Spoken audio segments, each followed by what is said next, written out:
नमस्कार। आज क्लास 11 का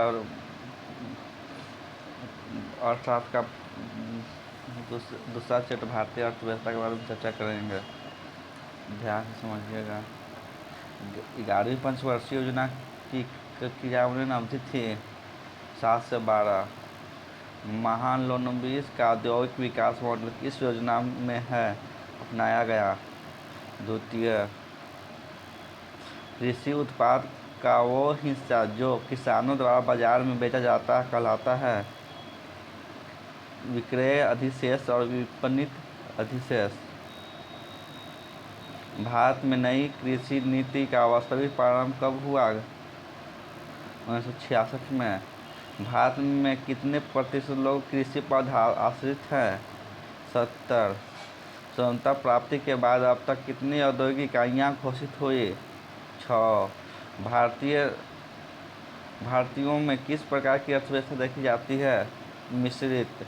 कृषि साख के गैर संस्थागत स्रोत हैं? महाजन। 12वीं पंचवर्षीय योजना की अवधि है 12 से 17।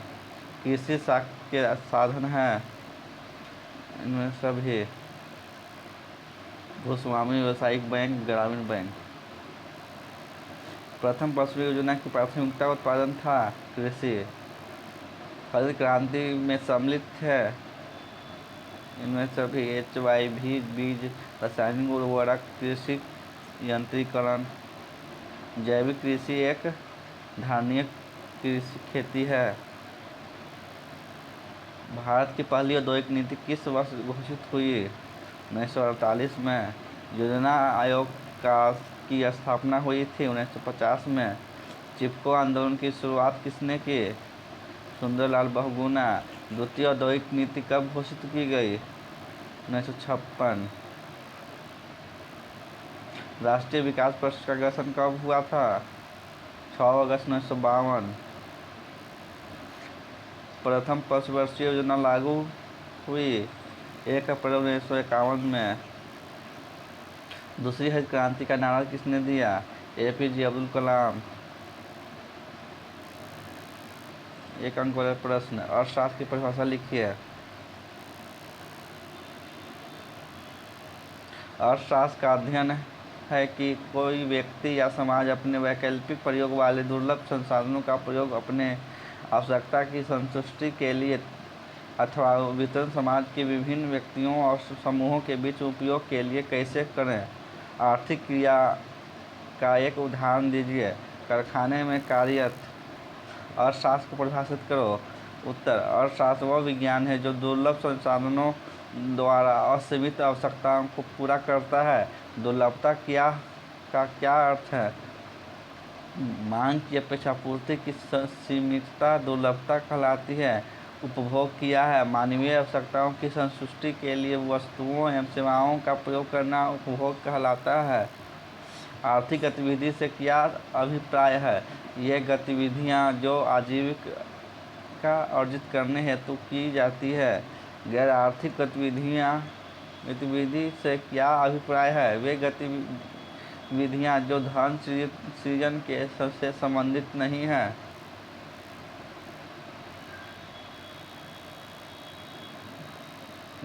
लघुत्तरीय प्रश्न। अर्थशास्त्र में सांख्यिकी का क्या महत्व है? अनेक आर्थिक समस्याओं को सांख्यिकी की सहायता से समझा जा सकता है। यह आर्थिक नीतियों में सहायक है। उदाहरण के लिए उत्पादन एवं उपभोग आदि आर्थिक क्रियाओं में सांख्यिकी का प्रयोग किया जाता है। अर्थात अर्थशास्त्र के विभिन्न क्षेत्रों में सांख्यिकी का महत्व इस प्रकार है। उपभोग को अंतर्गत सांख्यिकी। भिन्न आय वाले व्यक्ति अपनी आय को प्रयोग किस प्रकार करते हैं हम उपभोग संबंधी आंकड़ों के द्वारा जान सकते हैं। उपभोग संबंधी आंकड़े व्यक्तियों को अपने बजट बनाने, जीवन स्तर को सुधारने में उपयोगी एवं सहायक सिद्ध होते हैं। उत्पादन के अंतर्गत सांख्यिकी की सहायता से उत्पादन प्रक्रिया का तुलनात्मक अध्ययन किया जाता है। उत्पादन संबंधी आंकड़े मांग और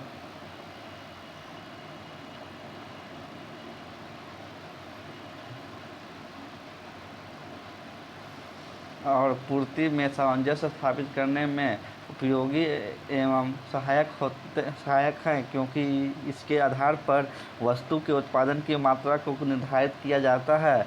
वितरण के अंतर्गत सांख्यिकी उत्पादन के विभिन्न कारकों के मध्य राष्ट्रीय आय के वितरण की समस्या का समाधान करने से सांख्यिकी विधियों का प्रयोग किया जाता है।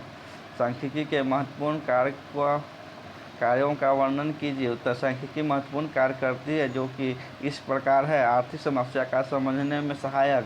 किसी अर्थशास्त्री के लिए सांख्यिकी एक ऐसा परिहार्य साधन है जो किसी आर्थिक समस्याओं को समझने में उसकी सहायता करता है। उसकी विभिन्न आर्थिक विधियों का प्रयोग करते हुए किसी आर्थिक समस्या के कारण को मात्रात्मक तथ्यों की सहायता से खोजने का प्रयास किया जाता है। तथ्यों को अर्थात तथा निश्चित रूप से प्रस्तुत करने योग्य बनाता है, जो दिए गए कथनों को सही ढंग से समझने में सहायता करता है। जब आर्थिक तथ्यों को सांख्यिकी रूप में व्यक्त किया जाता है, तब वे यथार्थ बन जाते हैं। यथार्थ तथ्य अस्पष्ट कथनों की अपेक्षा अधिक विश्वसनीय होते हैं। सांख्यिकी आंकड़ों को संक्षिप्त रूप में प्रस्तुत करती है। सांख्यिकी आंकड़ों के समूह को कुछ संख्यात्मक मापों जैसे के रूप में संक्षिप्त करने में सहायता करती है। ये संख्यात्मक माप आकारों के संक्षिप्तीकरण में सहायता करते हैं।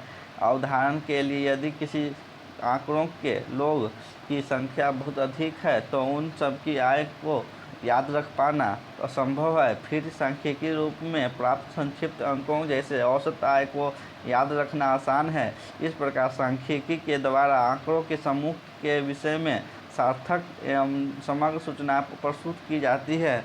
सांख्यिकी आर्थिक कारकों के मध्य संबंधी की स्थापना करती है। सांख्यिकी का प्रयोग विभिन्न आर्थिक कारकों के बीच के संबंधों को ज्ञान करने के लिए किया जाता है। किसी अर्थशास्त्री की रुचि यह जानने की हो सकती है कि जब किसी वस्तु की कीमत में कमी अथवा वृद्धि होती है, तो उसकी मांग पर क्या प्रभाव पड़ता है। ऐसे प्रश्न का उत्तर भी दिया जा सकता है। जब विभिन्न आर्थिक घटकों के बीच किसी प्रकार के परस्पर संबंध विद्यमान हो।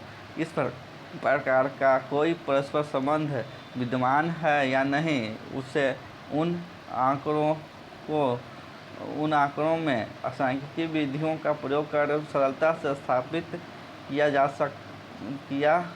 सकता है।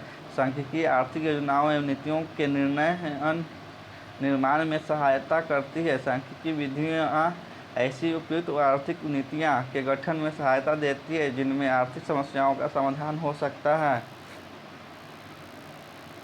सांख्यिकी विषय की सीमा का उल्लेख कीजिए। सांख्यिकी विषय की कुछ सीमाएं जो इस प्रकार से है। सांख्यिकी व्यक्तिगत इकाइयों का अध्ययन नहीं करती। एक व्यक्तिगत इकाई का अध्ययन सांख्यिकी केवल तथ्यों का सामूहिक रूप में अध्ययन करती है। सांख्यिकी केवल संख्यात्मक तथ्यों का अध्ययन करती है। सांख्यिकी संख्या में व्यक्त की जाती है। सांख्यिकी गुणात्मक तथ्यों के अध्ययन करती है। यह केवल संख्यात्मक तथ्यों पर अध्ययन करती है। सांख्यिकी नियम केवल औसत पर ही सत्य उतरते हैं। जिस प्रकार भौतिक विज्ञान, रसायन विज्ञान के नियम हमेशा सत्य होते हैं, किंतु सांख्यिकी के नियम पूर्ण रूप से अशुद्ध या विश्वसनीय नहीं होते हैं। सांख्यिकी का प्रयोग केवल विशेषज्ञों द्वारा संभव है। सांख्यिकी का प्रयोग केवल विशेषज्ञों द्वारा ही किया जा सकता है, क्योंकि सांख्यिकी विधि के प्रयोग के लिए सांख्यिकी ज्ञान की आवश्यकता होती है, अन्यथा निष्कर्ष शुद्ध हो सकते हैं। आंकड़ों की एकरूपता सजातीयता। जिन आंकड़ों की तुलना करनी हो, उनके लिए यह अति आवश्यक है कि उनमें एकरूपता एवं सजातीयता के गुण हो। विजातीयता होने पर आंकड़ों की तुलना नहीं की जा सकती है।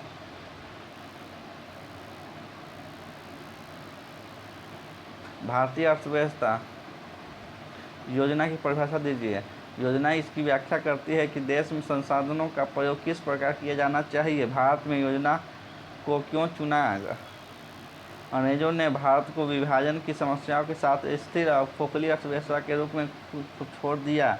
इसने एक समग्र विकास योजना का आह्वान किया। यदि सरकार ने अर्थव्यवस्था को निजी हाथों में छोड़ दिया होता तो उन्होंने बड़े पैमाने पर उपस्थित गरीब बेरोजगारी की ओर न्यूनतम ध्यान दिया होता, जिससे देश के एक प्रमुख खंड को कष्टों का सामना करना पड़ता।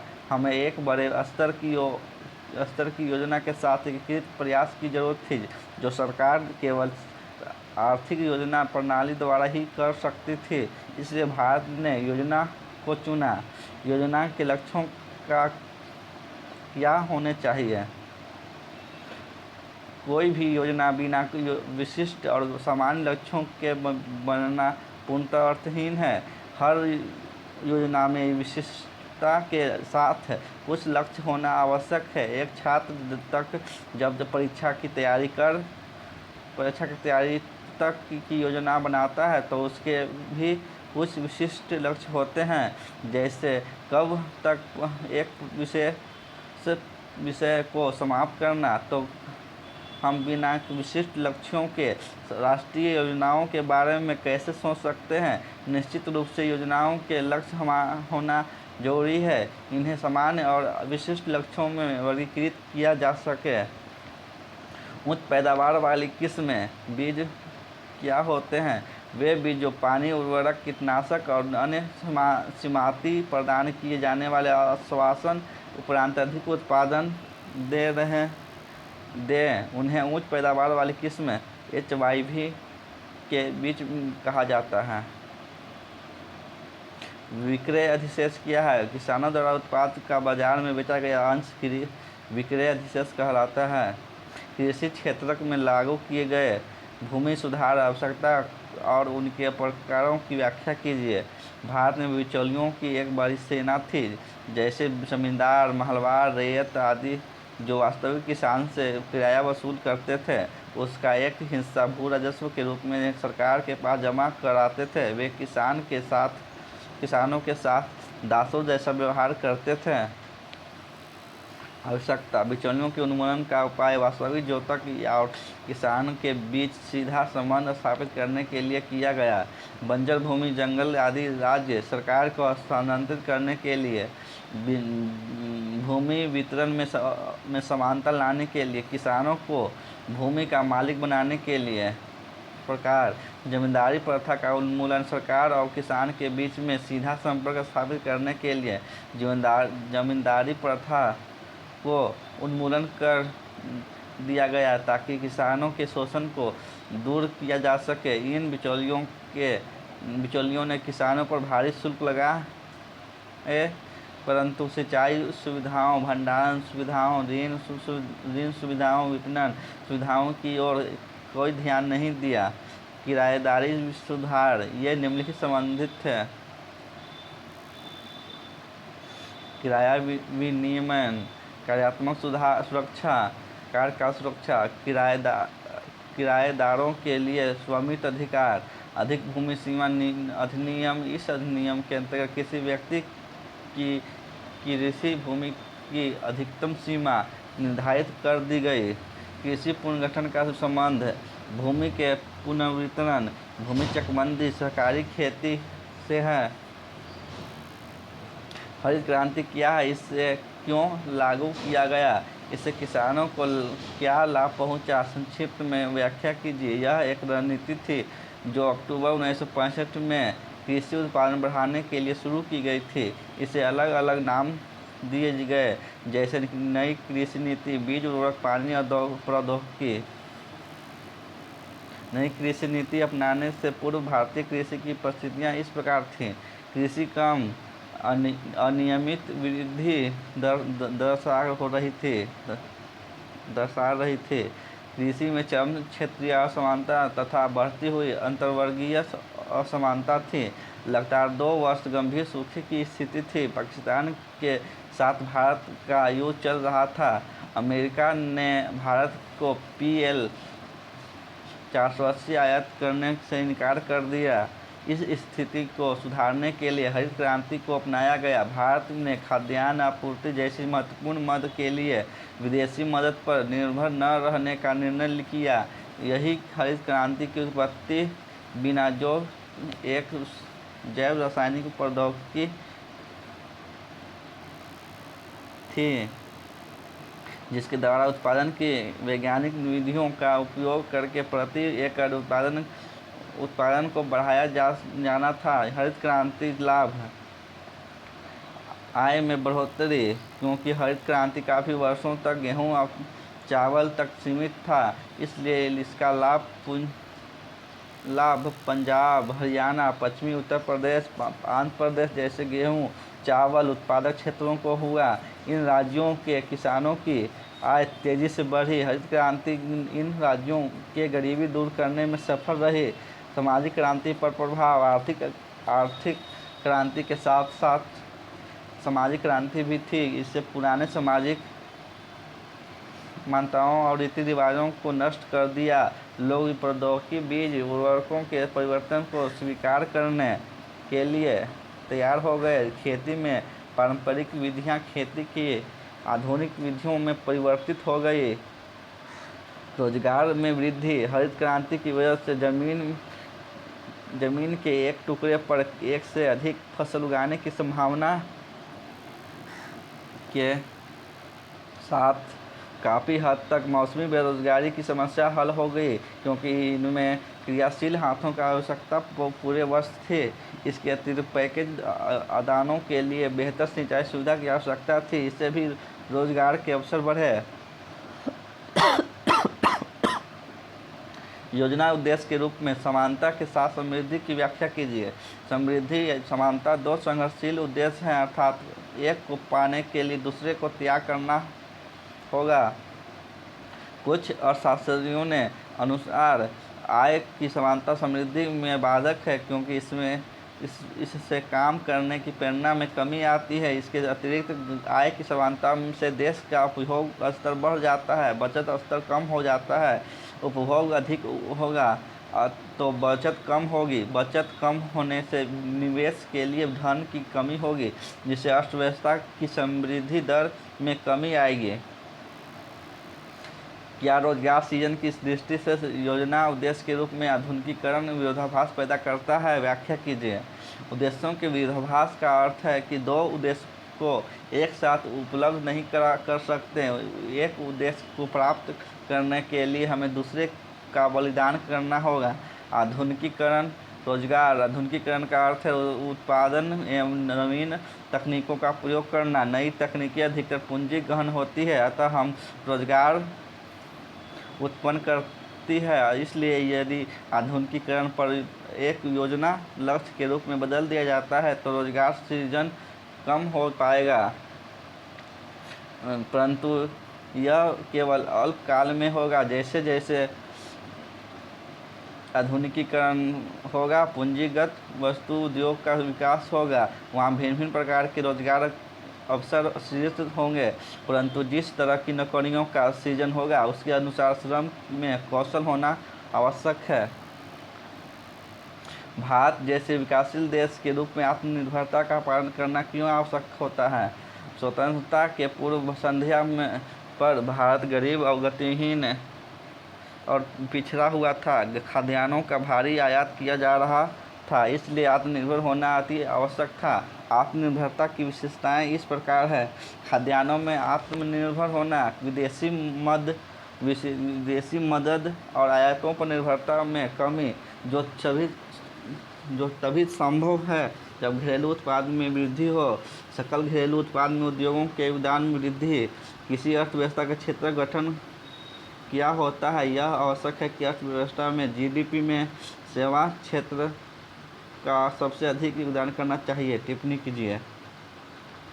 एक अर्थव्यवस्था में सकल घरेलू उत्पाद में तीनों क्षेत्रों में योगदान को अर्थव्यवस्था का क्षेत्र गठन कहा जाता है। यदि किसी अर्थव्यवस्था के जीडीपी में सेवा क्षेत्र सबसे अधिक योगदान कर रहा है तो इसका अर्थ है कि हमारे अर्थव्यवस्था आर्थिक रूप से विकसित है। योजना अवधि के दौरान औद्योगिक विकास में सार्वजनिक क्षेत्र को ही अग्रणी भूमिका क्यों सौंपी गई थी? सार्वजनिक क्षेत्र निम्नलिखित प्रकार से उद्योगों के विकास में एक महत्वपूर्ण भूमिका निभा रहा है। एक मजबूत औद्योगिक आधार बनाने के लिए, बुनियादी ढांचे के विकास के लिए, पिछड़े क्षेत्रों के विकास के लिए, बजट जुटाने और देशी मुद्रा अर्जित करने के लिए, आर्थिक शक्ति का एकाग्रता को रोकने के लिए, आय और धन वितरण की समानता को बढ़ावा देने के लिए, रोजगार प्रदान करने के लिए, आयात प्रतिस्थापन को बढ़ावा देने के लिए।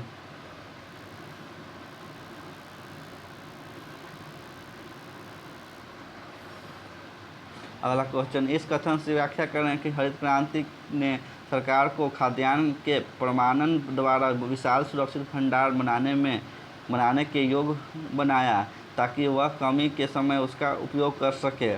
हरित क्रांति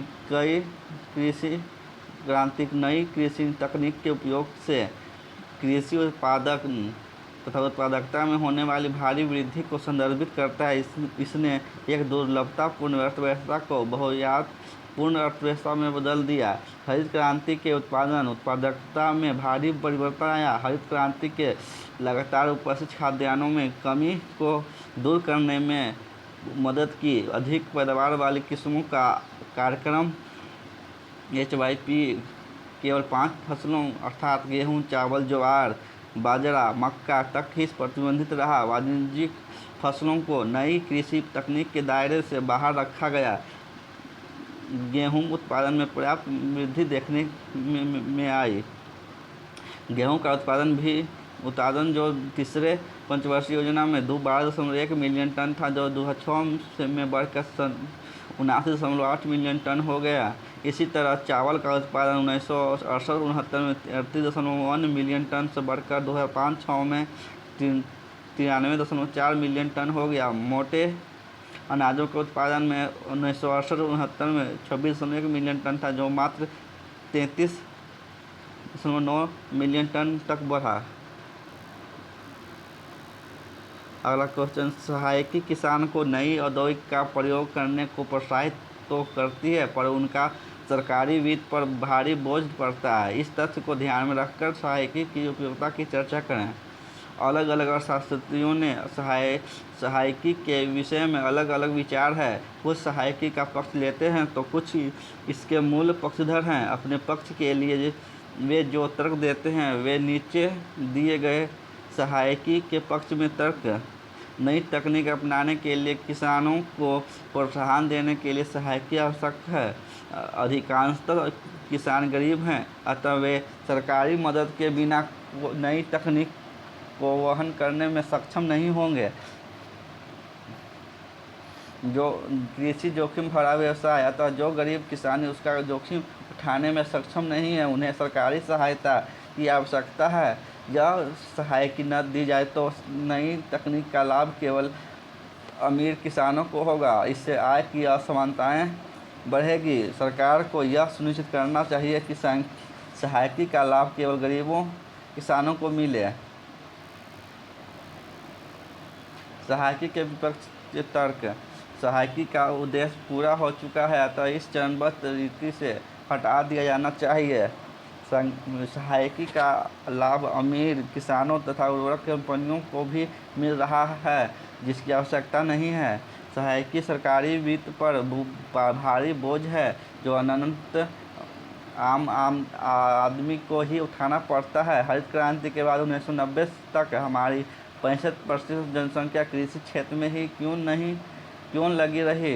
हरित क्रांति के बाद 1990 तक हमारी 65% जनसंख्या कृषि क्षेत्र में ही लगी रही।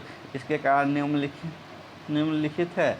हरित क्रांति पूरे देश में नहीं हुई। यह मुख्यतः पंजाब, हरियाणा, पश्चिमी उत्तर प्रदेश में सफल रही। अन्य राज्यों में कृषि पर निर्भर आबादी गिरावट नहीं थी।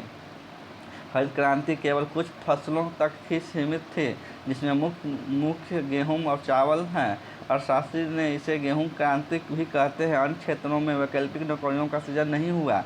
इसने कृषि से प्रच्छन्न बेरोजगारी को जन्म दिया।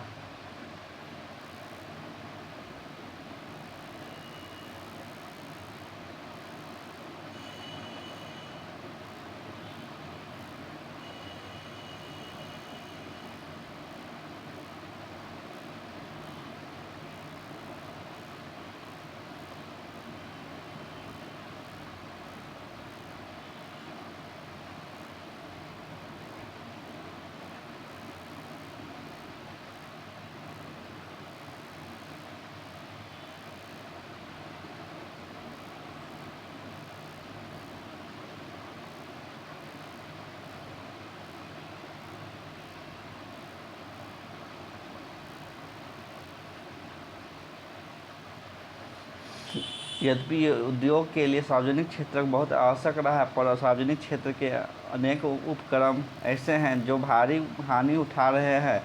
इस क्षेत्र के अर्थव्यवस्था को संसाधनों की बर्बादी के साधन बने हुए हैं। इस तथ्य को ध्यान में रखते हुए सार्वजनिक क्षेत्र के उपक्रमों की उपयोगिता पर चर्चा करें। यह भली भांति ज्ञात है कि सार्वजनिक क्षेत्र में उपक्रम लाभ अर्जन नहीं बल्कि समाज कल्याण के उद्देश्य से संचालित किए जाते हैं।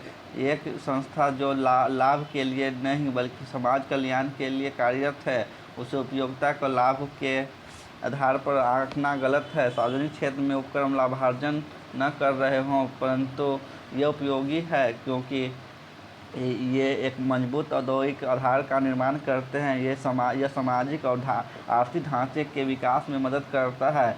यह पिछड़े क्षेत्रों के विकास पर केंद्रित है और क्षेत्रीय समानता को बढ़ावा देता है। यह सत्ता को कुछ हाथों में एकाग्र होने से रोकता है। यह आय की असमानताओं को कम करता है। यह औपचारिक क्षेत्र में रोजगार सृजन करता है। आयात प्रतिस्थापन किस प्रकार घरेलू उद्योग को संरक्षण प्रदान करता है।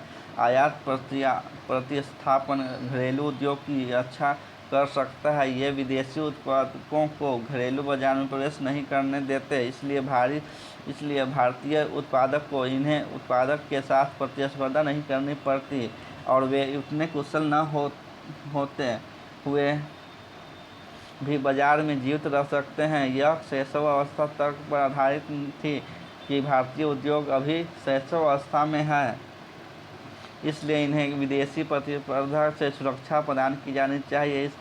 इसने विदेशी मुद्रा बचाने में भी मदद की, जो विकास के लिए आवश्यक निर्यात के लिए उपयोग की जा सकती थी। इसने घरेलू स्तर पर उत्पादित वस्तुओं की मांग में भी वृद्धि की। औद्योगिक नीति प्रस्ताव 1956 में निजी क्षेत्र का नियमन क्यों और कैसे किया गया था। औद्योगिक नीति प्रस्ताव उद्योगों को 3 वर्गों में बांटा गया। प्रथम श्रेणी के उन वर्गों को शामिल किया गया जो पूर्णतः सार्वजनिक क्षेत्र के लिए आरक्षित थे, जिसमें निजी क्षेत्र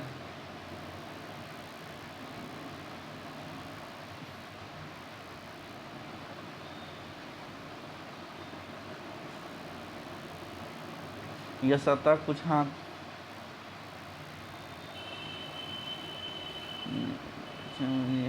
तथा ये निजी क्षेत्र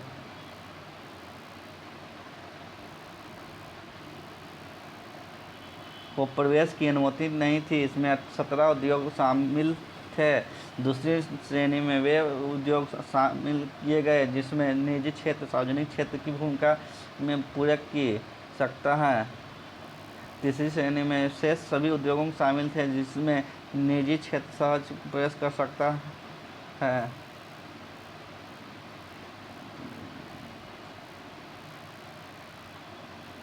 धन्यवाद। समाप्त हुआ।